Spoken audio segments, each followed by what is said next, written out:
चिंटू ने जूस का डब्बा उठाया, लेकिन देखा जूस बॉक्स उसकी हाथ में चिपका हुआ था।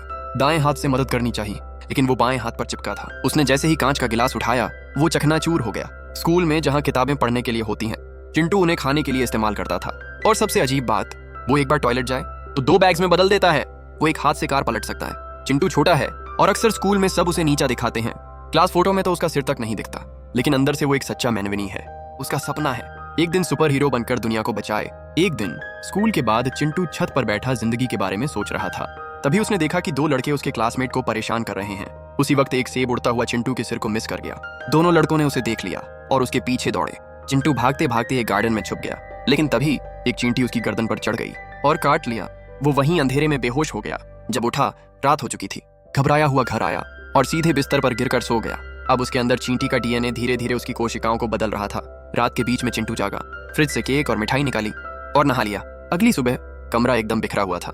ब्रेकफास्ट टाइम पर एक और अजीब चीज हुई। जैसे ही चिंटू ने जूस बॉक्स रखा, वो उसके हाथ से चिपक गया, लेकिन उसके पापा ने उसे आसानी से निकाल लिया। चिंटू ने फिर से गिलास उठाया और फिर से वो तोड़ दिया। पापा हैरान हो गए और बोले, तू अब सिर्फ स्टील का गिलास उठाना। क्लास का टाइम हो गया था। चिंटू स्कूल भागा। जैसे ही उसने क्लासरूम का दरवाजा खोला, अंदर सबके चेहरे डर से सफेद हो गए। पीटी टीचर ने बच्चों को सेल्फ डिफेंस सिखाया और मॉडल के तौर पर चिंटू को चुना। चिंटू सामने आया और लहराते हुए टीचर को एक छड़ी से सीधा क्लासरूम से बाहर फेंक दिया। पूरी क्लास हैरान रह गई। अब कोई उससे नजर भी नहीं मिला पा रहा था। स्कूल के बाद उसकी दोस्त केट, जो खुद भी मैनविनी की फैन थी, उसने चिंटू को कॉल किया। उसने कहा, तेरी हड्डियों की बनावट बता रही है, तू कुछ बड़ा करने वाला है। और फिर बोली, अब तुझे बस एक सुपर हीरो वाला सूट चाहिए। केट को हर तरह के सुपर हीरोज के पावर और स्किल्स की गहरी समझ थी।